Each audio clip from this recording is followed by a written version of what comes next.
ప్రతి మనిషిలో కూడా నేను గమనించింది ఏంటంటే చాలా మంది ఈ రోజున మార్కెట్లో చాలా మంది కూడా ఏంటంటే ఎక్కడో చోట చిన్న భూమి కొనుక్కుందాం, ల్యాండ్ కొందాం. ల్యాండ్ మీద ఉన్నటువంటి లాభం నిజంగా దేంట్లో కూడా రాదు. నిజం చెప్పాలంటే ఇండియాలో అయితే అసలు నువ్వు చెప్పే పనిలే. మనం నిజంగానే ఎక్కడన్నా ఒక చోట పడేసినాం అనుకో. ఇప్పుడు సపోజ్ ఈ డాలర్ విల్లాస్, నేను డాలర్ విల్లాస్ ప్రమోట్ చేయడం కదా, మంచి ఫ్రెండ్ జస్ట్ చెప్తున్నా, మంచిని ప్రమోట్ చేయడంలో తప్పు లేదు. నాకు లేవు ఇక్కడ, ఖాళీ ఏం లేవు ఇక్కడ. 40 దాకా విల్లాస్ ఉన్నాయి. ఫస్ట్ మార్నింగ్ షో అనౌన్స్ చేయగానే మొత్తం అన్ని క్లోజ్.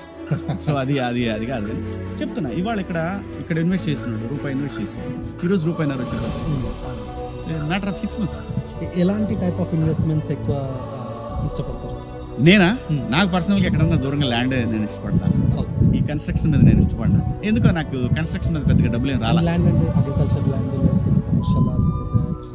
సో నేను ఇష్టపడేది ఏంటంటే ఎక్కడన్నా కానీ నువ్వు ఇన్వెస్ట్ చేస్తే నువ్వు నెక్స్ట్ 1 week 10 daysలో క్యాష్ అవుట్ చేసుకోవాలంటే అలాంటి ప్రాపర్టీలు నేను ఇష్టపడతా. ఎప్పుడన్నా గబక్కన నాకు క్యాష్ అవసరమైంది, నేను వెంటనే క్యాష్ అంటే మనీ అవసరమైంది అమ్ముడు పోయే ప్లేస్లో అయితే బాగుంటుంది. రూపాయి ఎక్కువ కావచ్చు ఇక్కడ, కానీ అట్లాని కాదు, నీకు ఇన్వెస్ట్మెంట్కి పర్పస్